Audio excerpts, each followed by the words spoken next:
الرحمن الرحيم والصلاة والسلام على أشرف الأنبياء وعلى آله وأصحابه أجمعين. Greetings to all of you. وَلِلَّهِ الْحَمْدِ for attending, I believe, the most important discussion in this existence. For Wallahi, this topic, which bi'idhnillahi ta'ala we may inshallah complete within 20 weeks. But this topic, if acknowledged, if recognized, and indeed implemented, bi'idhnillahi ta'ala could lead you to al-firdaus al-a'la. If done correctly, with ikhlas, with sincerity, and with implementation, this could be a path bi'idhnillah to your salvation. And I recommend every individual does not restrict this beautiful, prosperous knowledge to himself. If you have families, every time you go home, meaning every week, in the interim between each lesson, you got approximately 6-7 days within, teach it to those who are around you, whether it's your wives, your parents, your children, your siblings, whoever. Because this, inshallah ta'ala, will increase you and will ground you in that which you have taken. And when you pass this knowledge to others, you are benefiting, they are benefiting. In return, what they do, you will get the reward as well without them being decreased in any way. That is their reward. The book, as you see, is before you, I believe, or is it not? It's not. Not yet. Okay. Inshallah ta'ala, it's extremely imperative, important that you purchase this copy, because you will need it. You will need it throughout our course. There's going to be references that you're going to go back to. You're going to be memorizing definitions, verses, a hadith, and likewise it will assist you in passing it to others. Otherwise, how are you going to pass it? Alhamdulillah, tonight is an introduction to this book. But I strongly recommend every individual who wants to get ultimate benefit to purchase this book within these coming days, insha'Allah ta'ala. As you can see there, it's called the Creed by Al-Athari. Haven't you got a copy of that, Feiz? Didn't you send it to everyone? Yeah, I sent it. It's the orange one, haven't you? It's the orange one. Oh, it could be green, it could be black, it could be blue. It could be. It's a book. Get the copy, inshallah, the front cover, and you understand which book to get, inshallah ta'ala. So what we are going to, inshallah, endeavor upon, as you can see, is to understand the correct Aqidah of a believer. It's extremely sad to say that out there today, there are many misconceptions, and I mean many. And if we do not understand the correct Aqidah, how are we able to worship Allah correctly? There's only one Aqidah, not two. Hence the companions, the tabi'een, and those who followed them in righteousness, they did not differ in this book, meaning in this topic. They differed not when it came to Aqidah. It was only in that jurisprudence, ahkam al-fiqhiyya, that they differed in. But this topic, no. Allah is one. He's unique. He's not two. So there's no means of difference in the essence of Allah subhanahu wa ta'ala. So this is why the only way this nation can ever, and understand this, unite correctly is upon the correct Aqidah. So why are we learning this? Because it's out there. People are deviated. They are misguided. They do not know the correct Aqidah. And yet you get these scholars that are saying, very sad, that it doesn't matter if you are a Mu'tazili, a Khariji, a Murji, whatever it may be. We can all unite. You cannot unite.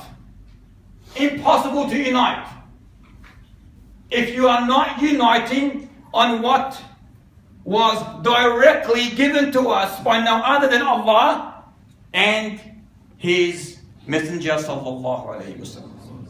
This is the only way this ummah can form unison, can unify, only through the correct Aqidah, in recognition, in conjunction with our pious predecessors, as-Salaf as-Salih. The way they understood Allah Ta'ala, Aqidah, we have to implement it. Not the way your madhab, your Sheikh, your Maulana, your parents. No. Not acceptable.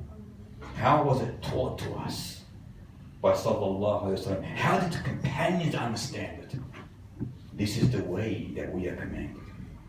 So you shall see, inshallah, as we go, we travel through this book. You can live and you can imagine how they implemented it, the companions, how they believed in this. And indeed, it is a travel. I want you to imagine as we're traveling, inshallah, in the land of the companions, how they worship Allah Ta'ala. What belief were they on? I don't care what belief my father taught me. I want the belief of the companions.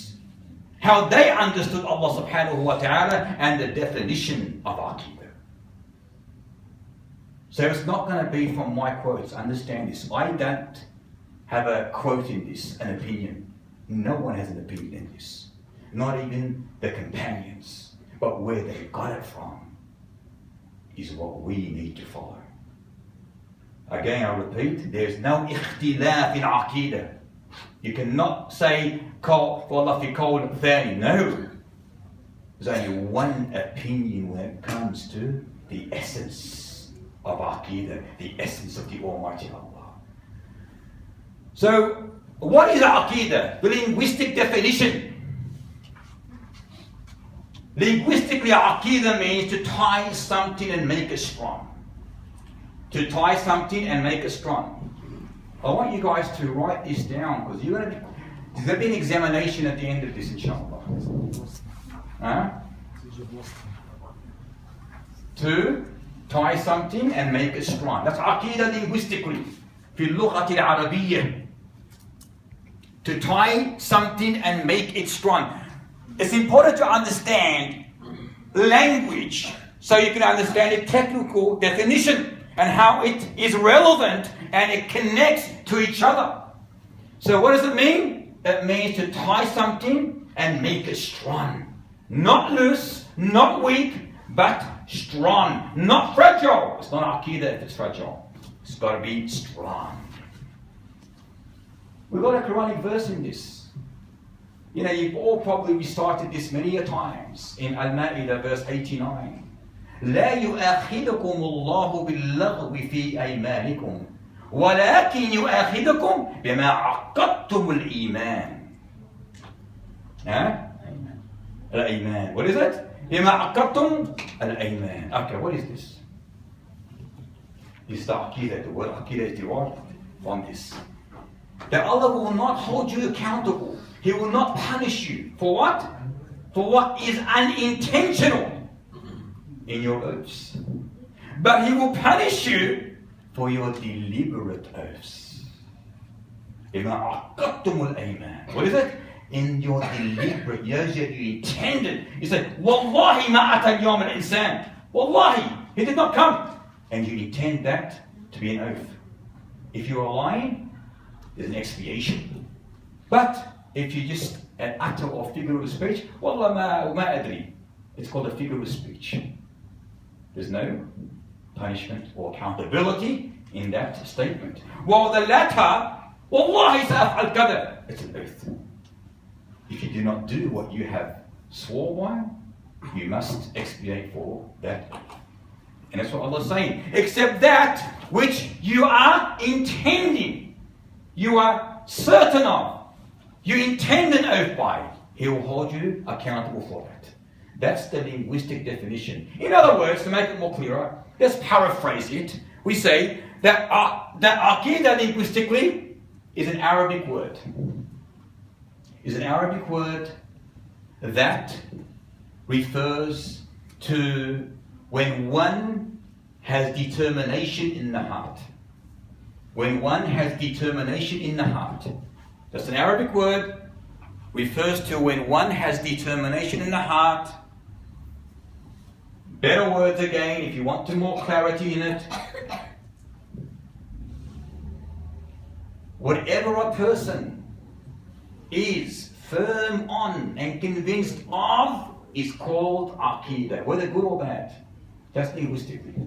Whatever a person is firm on or convinced of, it's called Aqidah, whether good or bad. That's linguistically. So understand the linguistic meaning in order to understand the technical meaning, because we're going to get to the technical meaning now. Are we all on par? We understand what it means in language terms? Is there an issue there? Please raise your hand if you do not know. This is not a general lesson where you're listening to a lecture to boost your iman or whatever. This is a sort of mingling and interaction with each other in order to understand what's being said. Okay, technical meaning. Technically it means all matters that necessitate a conviction of the heart. All matters that necessitate a conviction of the heart. Having full certainty, free of doubts. Having full certainty, free of doubts. All matters that necessitate a conviction of the heart, having full certainty, free of doubt. You understand that, Edison? No problem. And it's going to be repeated time on and over throughout our courses. You all have to understand this. This is the word of Aqidah now. In subhanallah, one of the most important words in Islam. We don't even know it. The most important word in Islam. We don't even know it. I'm not having to go anymore. You don't know how important it is for your deen. It's extremely paramount that you understand this. Okay. All matters that necessitate conviction of the heart, having full certainty, free of doubt. Having full certainty, free of doubt. In other words, what does this extract? Assumptions, presumptions, probability, doubt, unsurety. It's against all this. If you are in doubt of, if you are unsure of, if you are, you're suspicious of, if you are, I believe it could be this, it could be that, that's not Aqidah. You have no belief. You have no belief. There's no room for you to doubt. You must have full certainty, free of any doubt. Can you doubt in Allah Ta'ala? No. That's what we're referring here to. This meaning. And Allah will hold you account to this meaning, not the linguistic meaning, but this one. Because Aqidah in Islam, you must understand how to worship Allah. So there's no way you say, my Aqidah, my Iman in Allah, is in Allah when you have doubt, unsurety, suspicion, or you assume, or you presume, or whatever else. You have obliterated the belief of Aqidah. So it's no longer Aqidah to you. It is no longer Aqidah. It's flushed down the drain. Not acceptable. What's assumption and presumption? You can tell me the difference between the two. Here are people who are eloquent in that area. Where was the assumption, presumption? Teddy. Assumption is like got a preconception of something. And explain it. You have an explanation? It's a preconception, so you think something is... You haven't said another word for it. I'm asking for the definition of this. I'm not asking for what's the synonymous to it. No. I'm not a thesaurus. No. Is it to believe in something, but you're not 100% correct that, like you're not 100% sure that... To say something, in other words, that's going to happen or is true with no proof. Assumption. Both words can be interchangeable, they can be utilized together. Meaning, if you use one, it could be the other. But when they're used in the same sentence, they differ. You know the word was interchangeable, you've heard of that term before. While presumption, on the other word, is built on probability, not on proof. The other one, the first one, is assumption that there's no proof. You've got no proof that it's going to happen, but you say it's going to happen. While the other one, you say it's going to happen, but it's built on probability. It may happen, I think it's going to happen. Very close, but there's a thin line between them. Islam is not about this. When you say you believe in Allah subhanahu wa ta'ala, you've got to believe. 100%, no 99.9. You have to believe 100%. There's no assumption, no presumption, no doubt, no suspicion, no probability. We're not agnostics. We're not atheists. We believe in Allah subhanahu wa ta'ala 100%. That's Islam. That's the definition of Aqidah technically. Is there any problem in that so far? Any problem? Please, if you have an issue, let me know. Because you will be questioned in every lesson, about 3 or 4 questions of the previous lessons I'll be asking. And don't be ashamed, don't be embarrassed, don't be shy. We're not here to offend or the name and blame game. We're here to teach each other, help each other in getting close to Allah subhanahu wa ta'ala. So don't be shy if you do not know something or if you're unsure of something. That's why we're here tonight. To help each other to get close to Allah Ta'ala. To make sure we're worshipping Allah the way He wants us to worship Him. Number 3. Now where does Aqidah come from? Where does Aqidah come from? Where does our belief, in other words, come from? Where does our belief in Allah come from? From your father or mother? Come here, ya ibni, I want to teach you Aqidah. I think Allah is like this, and I think Allah is like that, and I think the angel is like this, and I think this is like that. No. Aqidah is what? It's a matter of the unseen. What does that mean? It means that it needs proof, evidence. Why? We don't see it. We don't know it. Unless it was given to us directly from Allah in the Quran or from the purest tongues of all, the authentic Sunnah of Muhammad sallallahu alaihi wasallam. There is no way Aqidah can ever be given to you, taught to you by other than these 2 sources. When it comes to fiqh, you've got 4 sources that you can refer to. You've got the Quran, you've got the Sunnah, you've got the Qiyas or the Ijma', and you've got the Qiyas. The Ijma' third, then the Qiyas. So that's when it comes to what? Fiqh. When it comes to Aqidah, 2 sources. 2 sources, only 2 sources. Allah subhanahu wa ta'ala wa Muhammad ibn Abdullah sallallahu alayhi wa sallam. These are the only 2 sources that are allowed to be derived from the term Aqidah, your belief. No other. Why? There's no difference of opinion. The companions can't differ in this area. So you can't get it from what I thought, what companion thought, and what he thought. No. Because they got it exactly as we must get it from, directly from Allah and His Prophet sallallahu alaihi wasallam. Sheikh al-Albani, if you want to put this down, I believe it's a very good sort of definition for Aqidah. He said, in order for you to understand Aqidah better, what is it, where does it come from, what is it? He says, Aqidah is everything that is connected to the world of the unseen.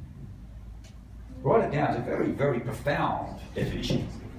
Aqidah is everything that is connected to the world of the unseen. So anything that is obligatory upon you to understand and believe in, that you cannot see is unseen, to you it's Aqidah. Because Aqidah is where? Where does Aqidah exist?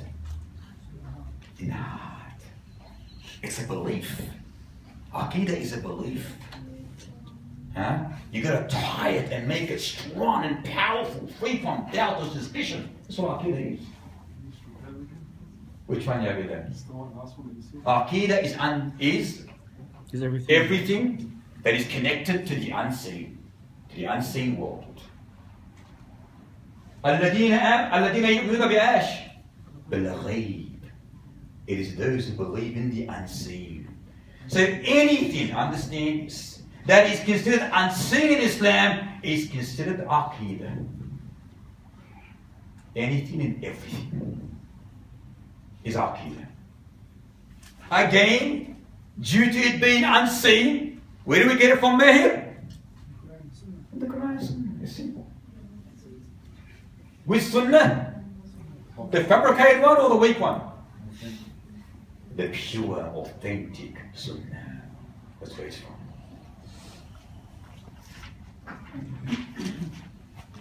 And we have a narration to further elaborate on this, as defined by our beloved teacher ﷺ when Jibreel alayhi salam came down to teach him his religion. What is Islam? What is Iman? And what is Ihsan? Number 2. First of all, what is Islam? Is that Aqidah?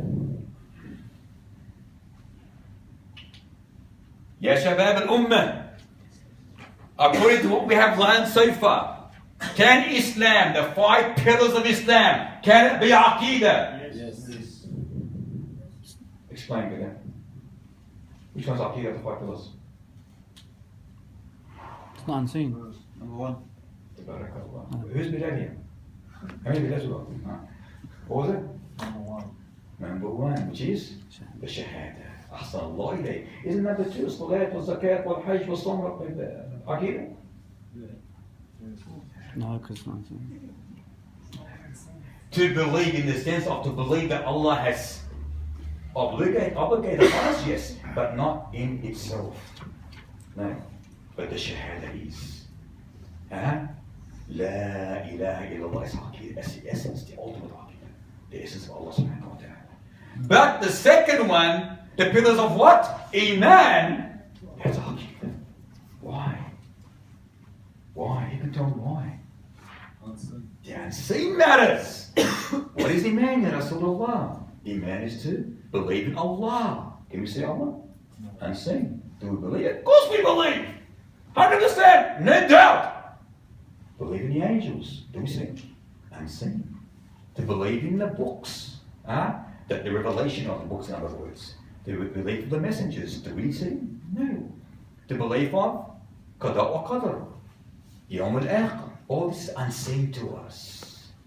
This is Aqidah. Is there any other thing that we haven't mentioned or you can mention as an example of Aqidah? Raise your hand if you know. Now, Aqidah can't be which relates to you as a person. This is what is that is a belief from Allah about like regarding Allah and things that He more or less told us to believe in. Of course, comes from you within you. That's mentioned in the Akhirah, Ya Abdullah. That's the Yawm al-Qiyamah. That's part of it. Good try anyway. As was yours, Ya Isa. Time? Time? Time? Time what? Yeah, it's right, that's right.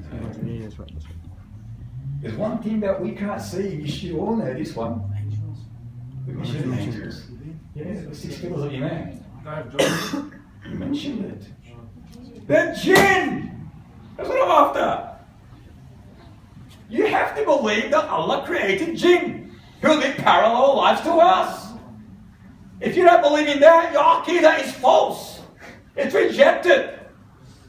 No matter how many prayers you pray, how many days you fast, it's all gone. It will be nullified if you do not believe in the jinn who you cannot see. It's Aqidah. Matters of the unseen. What did Al-Bani say? Aqidah is everything that is connected to the unseen world. You can't see the jinn? It's the Aqidah. We have Aqidah. We have belief that the jinn exist. Where's your proof? Allah said it. وَمَا خَلَقْتُ الْجِنَّ وَالْإِنسِ إِلَّا لِيَعْبُدُونَ. It's clear as light. So anyone that believes in the jinn, your Aqidah is gone. Anyone who has a slight doubt in Allah, your Aqidah is gone. Anyone who has a slight doubt in the angel's existence, your Aqidah is gone. Likewise, anything that the Almighty Allah has commanded you to believe in regarding the unseen matters, if you do not believe in it, you're a kafir. It's not a matter of choice whether I want to or do not want to. No, you're a servant. You say, سَمِعْنَا وَأَطَعْنَا غُفْرَانَكَ رَبَّنَا وَإِلَيْكَ الْمَصِيرُ. Is there any issue so far? Are we all there, inshallah? Is there any problems or? The importance of Aqidah. And you've got people out there, which is a very, very sad state. They say that Aqidah can be taught in 10 minutes. Wallahi, these are the people that are on the manabir, especially in America. They say 10 minutes, Aqidah can be taught. Then why in the world did our beloved teach us for 13 years? Teach Aqidah. In Mecca. Nothing else. Wallahi, nothing else but Aqidah. He went onto the streets of Mecca, into their homes, into the marketplaces, wherever he had the chance to go to. And he was said, and he proclaimed out loud to the people on the streets, Ya ayyuhan nas, qulu la ilaha illallah tuflihu. O mankind, O people, say la ilaha illallah and you will succeed. You will become triumphant. You will prosper. That's all you need to say. Aqidah. He was instilling in them what Aqidah. Teaching about Allah subhanahu wa ta'ala. And if you were to realize or to look at the verses known as the Meccan verses. Is there a Meccan verse? Yeah. Mustafa? What else is there? Medina verses. So how many Meccan verses were there? How many years of Meccan verses? 13 years. That's all. So now one of the verses were filled after the migration to Mecca. Okay, was there any more Meccan verses after that? Yes. Absolutely. So 13 is a bit. It's the minimum. Correct? Minimum. Good. So, but the Meccan verses in the start, guess what it spoke about? Okay. No prayer, no siyam, no hajj, no zakat. Nothing at all. All it spoke about was Aqidah, the belief. Why? To strengthen their heart. How would you pray if you don't know who you're praying to? How would you fast or give zakat or go to hajj if you do not know why you're doing it? You have to have the knowledge of why you're doing this in order for you to do it properly, correctly, and for it to be accepted. This is why for 13 years, that's all he taught about Allah, about the Akhirah, Jannah, Nar, a'udhu billah minha, about the jinn, all about the unseen matters. He taught them and taught them for 13 years. And only after the hijrah did the commands to pray, to fast, jihad, siyam, hajj came. When? When their hearts were strong on Aqidah. That's what Aisha said. If the Quran, when it first was revealed, came with haram, haram, haram, haram, haram, wajib, wajib, wajib, wajib, no one would have entered Islam. She said, why? Because the hearts were too fragile. They weren't strong. They weren't firm. What's the meaning of this? Again, to tie down and make it strong. To tie down the belief in Allah and make this belief strong in Allah and all the unseen matters. This is the meaning of it. That's the meaning of Aqidah. To have that strong, firm conviction without any shadow of a doubt that Allah is your creator. And once you've got that zeal, that love, you'll do anything. You will do anything. Wallahi, anything. What did he do when he used to send his companions to various parts of the land as ambassadors to Islam? What did he do? What did he say to them? Guess what? Spread Aqidah. He said to Mu'adh, went to send it to Yemen. He said to him, Ya Mu'adh, You are going to go to people who are from Ahlul Kitab, Jews and Christians. Make sure that the first thing you teach them is La ilaha illallah. Aqidah. If, look at this condition, if they believe in this, in that, then you can teach them about Faisal, Salat. But if you don't, if they don't accept this, what's the benefit of Salat? Not going to benefit them. So the first thing you tell them, the importance of knowing, recognizing Allah and acknowledging Him as their creator. And then when they have that love, then comes the Salat, then comes the Zakat, etc., etc. There's actually a beautiful narration that I can recall. It's in the Sahih as well. A very famous man who was extremely generous. His name was Abdullah ibn Jud'an. He was a very generous man who would feed, serve the pilgrims coming to Mecca. He would provide places of, assembly for them. He would comfort them. He would make their trips easy. Very generous individual, known for his generosity. Aisha one day said to the Prophet, Ya Rasulullah, it's Abdullah ibn Jud'an. He was a great man, like he was a giver, he was very kind. Will he not enter paradise? He goes, no. فَإِنَّهُ لَمْ يَقُولِ يَوْمًا رَبِّ اغْفِرْ لِي خَطَايَاتِي يَوْمَ الدِّينِ. For not one day did he ever say, oh Allah, forgive my sins on the day of judgment. In other words, he had no Aqidah. So how was he going to enter Jannah? Despite him doing so much for the people, giving, helping, a great man, yet, because of his lack of Aqidah, none of that will be accepted. This is the importance of Aqidah.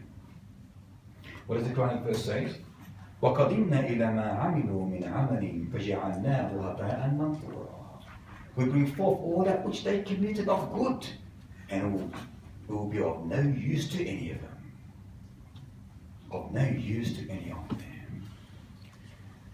them. There are some sayings of great Salaf. One of them was Jundub ibn Abdullah al-Bajali. He said, we studied first Iman, then the Aqidah, which is referred to, then the Quran. So when we studied the Quran, we understood the meaning of the Quran only after we understood the Aqidah, and our Iman became like mountains. You read the Quran after recognizing how beautiful Allah is with His names, His attributes, and then you read the Quran. When you have that love for Allah, that love, that strong love, wallahi, when you read the Quran, you enjoy sweetness. You will never enjoy it otherwise, wallahi. When you know Allah Ta'ala as He should be known, the correct Aqidah, and you read the Quran after that, you enjoy reading the Quran with a sweetness unlike any other, wallahi. But the majority of Muslims, they are clueless, wallahi clueless. They have no clue. They read the Quran like a newspaper, put it away on the cupboard, alhamdulillah, finished. No recognition, no sweetness, no understanding, no implementation. Is that what the Quran for? Just to read it and put it on the shelf? Absolutely not. Imam Abu Hanifa and Umar al-Tabi said it beautifully. He said, understanding Aqidah first, and then understanding the Sharia, which he means the fiqh issues. Understanding what? Aqidah first, he said, and then understanding the Sharia. Ibn Idris, Muhammad ibn Shafi'i said it beautifully. Listen to this beautiful statement of his. He said, a servant who meets Allah with all the sins except shirk is better than the servant who meets Allah upon innovative beliefs. I'll repeat that. It's very, very powerful. A servant who meets Allah subhanahu wa ta'ala Yawm al-Qiyamah while committing every sin except shirk, because if there's shirk involved, there's no Aqidah, no what's dead, is better than a person who meets Allah upon bid'ah. That's the power of understanding Aqidah, wallahi. And another statement by Sheikh al-Islam al-Ansari, who said in his book I'tiqad Ahlas Sunnah that the first obligation upon any servant of Allah is Aqidah before anything. Look, you go out there today and ask any Muslim, what does Aqidah mean? Aqidah, where'd you get that from? What does Tawheed mean? Where'd you get that from? Where'd you get that from? You ask him about a Bulldogs player, I'll tell you his age, I'll tell you how long he's been playing, I'll tell you where he lives, I'll tell you how many tries he's scored. Oh, you'll be blaming the Sheikh. Where is our priorities? His Aqidah is in the kuffar, not in Allah subhanahu wa ta'ala. Wallah. How sad is this ummah today? And you realize why we are the way we are today, due to this mischievous Aqidah that is implanted in the majority of people's hearts. Wallahi, they're wahanas. We won't go there. Now, that statement that you just said, the servant who is Allah. Yes. Who said that? الشافعي محمد ابن إدريس الشافعي رحمة الله عليه الوحش البطل الجبل.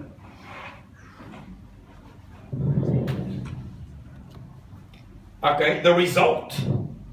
Now, if a person has the correct Aqidah, now you guys haven't even studied Aqidah properly yet, so don't think from tonight, tomorrow you're going to get the result of Aqidah. You still probably haven't understood what I've said correctly or properly, correct? You still got to say, what the heck is he talking about? Aqidah is in that book.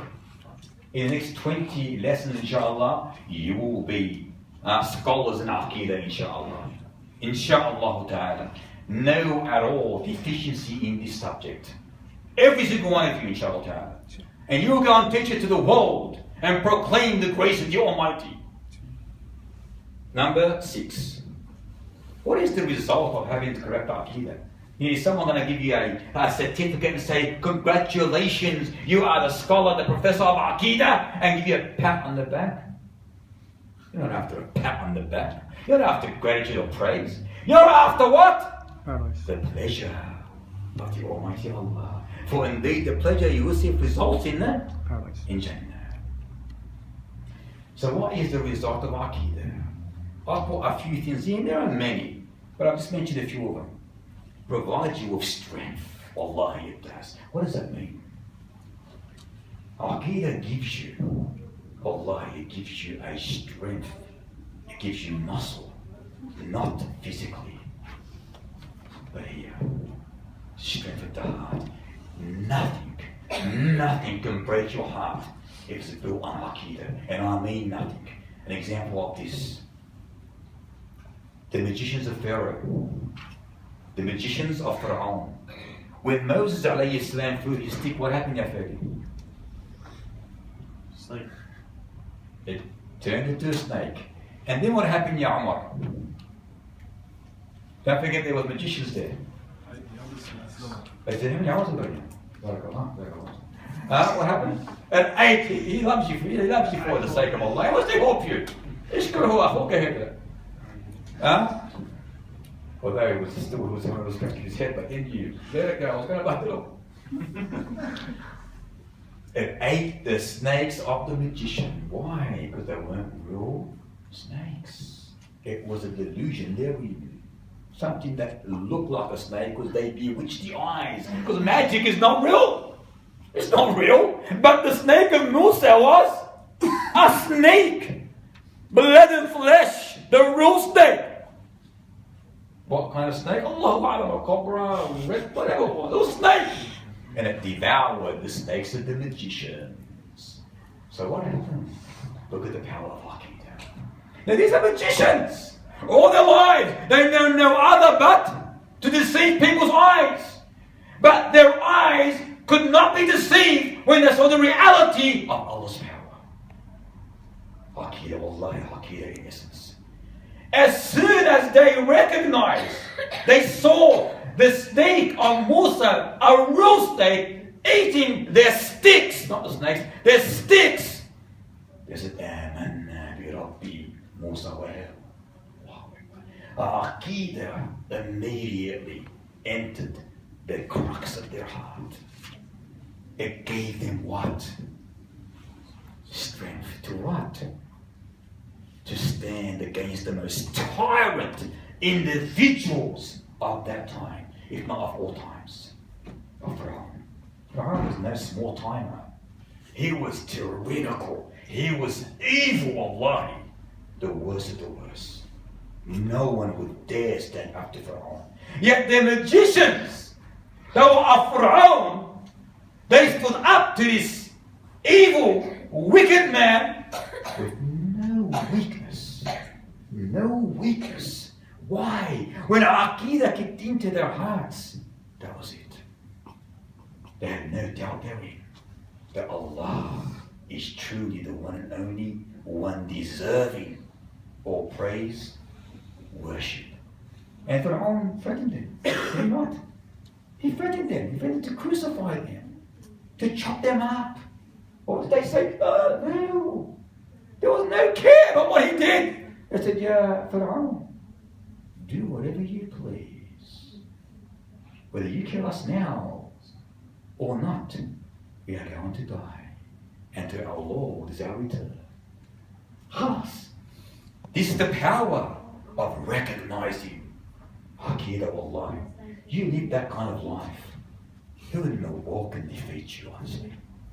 You live with this belief. Real, strong, powerful belief. Aqidah will protect you bi'idhnillahi ta'ala. The strength of Aqidah. It will give you a power unlike anything on this earth. No bombs, no nuclear weapons, no nothing, wallahi, can ever intimidate you. Ever. Look at Ibrahim alayhi salam. When he was flung from the catapult in the middle of the air, before he hit the fire, what happened there? Did not Jibreel alayhi salam come and say, yeah, Ibrahim, I've got 600 wings that cover the whole horizon. Just say, help me, and I'll help you to wherever you want to go. But the Aqidah of Ibrahim was what? It was too powerful. There was no doubt in his Aqidah. He said to Jibreel, from you? No, I don't want any help. What are you going to do? You're a creation, not me. But from Allah. Hasbuna Allah, he said. This, wallahi, ya ikhwa, wa ya akhwat, this is the power of Aqidah. Allah is sufficient for me, not you. For me and you. And He is the best of helpers, the best of guardians. And we know the story. Aqidah. It refers to Aqidah. The boy and the king. We learned it this morning. Did you know Mustafa? With our Sheikh. He mentioned the hadith of the boy and the king. When he became a Muslim and his Aqidah kicked in, having no doubt therein, he would never ever renounce it, reject it. And the king tried many methods and ways to kill him, drowning him, throwing him off the mountain. Didn't care. Because whatever Allah rules, is going to happen. And he said, Ya Allah, deal with him as you please. And He did. It's Aqidah, the belief. What makes people like this? It's the belief, your sincere belief. You don't fear the blame of the blamers, the plot of the plotters, or the threat of the bullies. You do not feel that, fear that. Your Aqidah teaches you and tells you that Allah is with you. How many times do we say it? But do we really believe it? Do we honestly believe it? You know, we walk down the street and sometimes, to be exposed as a Muslim, we feel we're sort of, narrow and, scared. Why? Why? Where's your Aqidah? What's your name? Muhammad, my name is. Allahu Akbar. Michael? Where you got a beard? Oh, look, I'm a bikie. Where's your Aqidah? Wallah ya shabab. Wallah ya shabab. Feel honored. Feel the izzah. Feel the izzah of Islam. Stop killing yourself. You have been given the path to Jannah. You should feel sympathy and empathy when you see these people around you. And you would want them to be the way you are, with that strong Aqidah, because you care for them. You don't want anyone to go to hellfire, wallahi.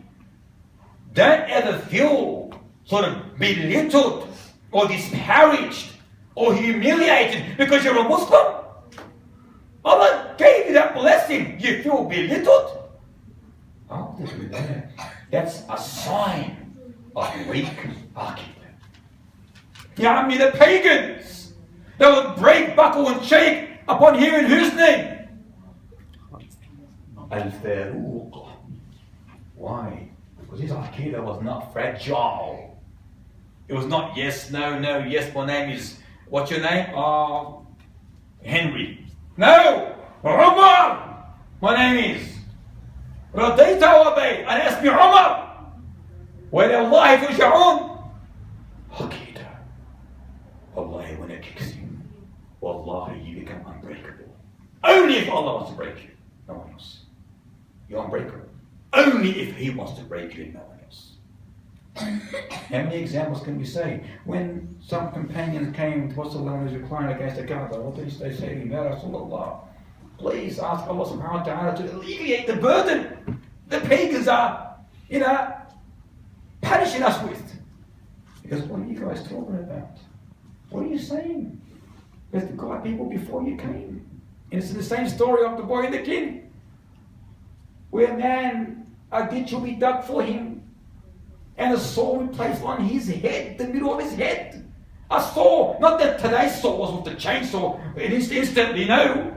I saw the old, the wood saws where two people is on each side, one on each side, and he'll be sawed in half slowly. Blood, guts, flesh, flying everywhere, and he would never, ever, ever compromise. Why? What made these men like this? You know what made them? Aqidah made them. The power and the strength of Aqidah. Where are these people today? Where are these people who break and buckle when pressure hits them? Pressure. Yeah, what did I say? Don't be pressured by anyone. Don't be pressured by anyone. You are going back to Him. They are going back to Him. You are alone in that grave. Let those actions be for you in that grave. You need it. You need it. So prove yourself now. Not to you, yourself, not to your friends, not to me, but to Allah. Because He's the one who will judge you at the end of the day, and He knows exactly what's in your heart. You can't conceal that. This is the power of Aqidah. And the stories can go on. Look at Sumayya, the wife of Yasir. Look at Bilal. Look at. You can keep looking out all your life, and you'll find examples of real men who Allah was pleased with as they were with Him. And so what does it do? It provides. It provides for you strength. This problem is Aqidah. There's Aqidah. No Aqidah anymore. Number two, it provides you with security and peace. This is in this dunya and the next. What does Allah say? الذين آمنوا ولم يلبسوا إيمانهم بظلم أولئك لهم الأمن وهم مهتدون. It is only those who believe. Listen to what Allah says. Only those who believe. Those who do not adulterate, who do not confuse, who do not mix their belief, their aqidah, with dhulm, oppression, which is shirk, refers to shirk here. They and only them have security in this world, and they are the guided ones. Here it means in this world are they guided and secure, and in the next as well. Now when you have this, one of the greatest achievements and goals of the West, or those who are enemies to Islam, what's the greatest achievement to them? Psychological breakdown and weakness of resolution. You understand what I'm saying? The greatest achievement from them, or for them, to us, is that they would love us to psychologically break down. And that our resolution, our ability to become weak, no longer having that momentum or that morale to continue forward in ourselves in the pursuit of Allah's pleasure. They try their utmost to destroy that from you. And if they achieve in doing that, they've succeeded. Why? When we lose that morale, that desire, that power to want to move forward in reviving Islam, strengthening the Muslims, wanting to please Allah, if they destroy that, they destroy the Ummah. What does Aqidah do? It gives you security and it gives you peace. When you have Aqidah correctly in your heart, 100%, you will be provided with a feeling of peace and security. Nothing after that will ever affect you. Everything that comes, that befalls you, good or bad, you say, Alhamdulillah. عجبا لأمر المؤمن فإن أمره كله خير. How wondrous, how beautiful are the affairs of the believers. Everything is good for him. So no matter what happens, how much it happens, Alhamdulillah. You got a mansion, a bank with millions of dollars in it. Overnight you lost it all. Wallahi, the one who has Aqidah correctly, the next morning when he hears that he's lost it all, he will get up, Alhamdulillah, have his Vegemite toast as though nothing happened. While one who has no Aqidah, Muslim or non-Muslim, he will get up, he'll probably commit suicide. After realizing he's bankrupt. But the believer has done nothing. Nothing has happened. In fact, the one of the correct Aqidah will say, Alhamdulillah, what a beautiful test that I'm going to pass. Alhamdulillah, Ya Rabbil Alameen, thank you, Ya Allah, for examining me, for testing me. This is the Aqidah. That's what it does to you. That's for you. It provides you with strength, with security, with peace, with contentment. You don't care about this trivial, futile existence, this temporal wall that you walk on. You don't care about it. Look at my beautiful acres, my car. So what? You own nothing at the end of the day. You're using it for a little time and you pass to someone else. You own nothing. But you do own your akhirah, inshallah. You do own your akhirah, inshallah ta'ala. And that's the one that you're going to be looking at. Because when you own something eternally, isn't it only smart for you to take care of that which you own really? So it provides you with security and peace. While those who haven't got Aqidah, Muslim or non-Muslim, they're always whingy. They're always complaining. Why isn't it like this? Why haven't I got that? If only this, if only that. Why are the Muslims suffering worldwide? Why are there so many killings? Like a squad bomb. Why? Where's your Iman? Allah does what He pleases, how He pleases, when He pleases, if He pleases. This is the Iman of Qada wa Qadr, which is the Aqidah. This is the Aqidah we're talking about, the matters of the unseen. Allah does what He pleases. Stop saying why, instead say Alhamdulillah. You know, even Muslims all the time ask me questions. Sheikh, why? Why are they suffering? Where's Allah's help? A'udhu billah. A'udhu billah. How in the world do you know what is really happening and why it's happening? Is not Allah the knower of everything? Is He not the owner of everything? Is He not allowed to do whatever He wants? How dare you question Allah? That's a lack of Aqidah. It's exactly what we're talking about. They have a lack, a deficiency in Aqidah. It protects you from committing haram. Because when you have that zeal, that love to please Allah, how can you commit haram? Like honestly, if you really truly love Allah Ta'ala, how in the world are you able to commit haram? How? Look, we're all human beings and we all commit mistakes, but I'm saying haram is a continuous behavior, a perpetual state of haram, especially when it comes to major sin. And how can a person be extremely promiscuous, for example? Day after day, week after week, month after month, and not even care. He looks, he touches, he even commits it. He may drink, sell it, buy it, carry it, make it, alcohol, doesn't care. Deal, sign, witness, riba, deal with it, he doesn't care. No Aqidah. If he had correct Aqidah, wallahi, he would not be committing the haram as he's committing. He would not be committing the haram as he's committed. Likewise, what does it do? The opposite. It actually allows you to fulfill the obligations of the Almighty Allah. Because when you have Aqidah, You want to please Allah. You want to get close to Allah. Not only by or through the obligations, but through the voluntary and the optional acts of worship. Wallahi, a person has a strong, powerful Aqidah. He will get up at night. He will get up at night. At least 2 rak'at, which is the minimum. And he'll pray it. He'll pray it. You know, we can stay up at night and watch a movie, or a fight, or the NRL, or the AFL, but we can't get up and please him for 2 o'clock. Where's our Aqidah? Again, where's our Aqidah? 2 basic rakat we find difficult.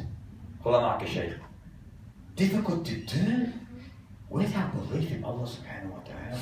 Honestly. Is it so hard? You want to achieve ultimate happiness, sweetness? Get up at night, pray 2 rakat to Allah ta'ala.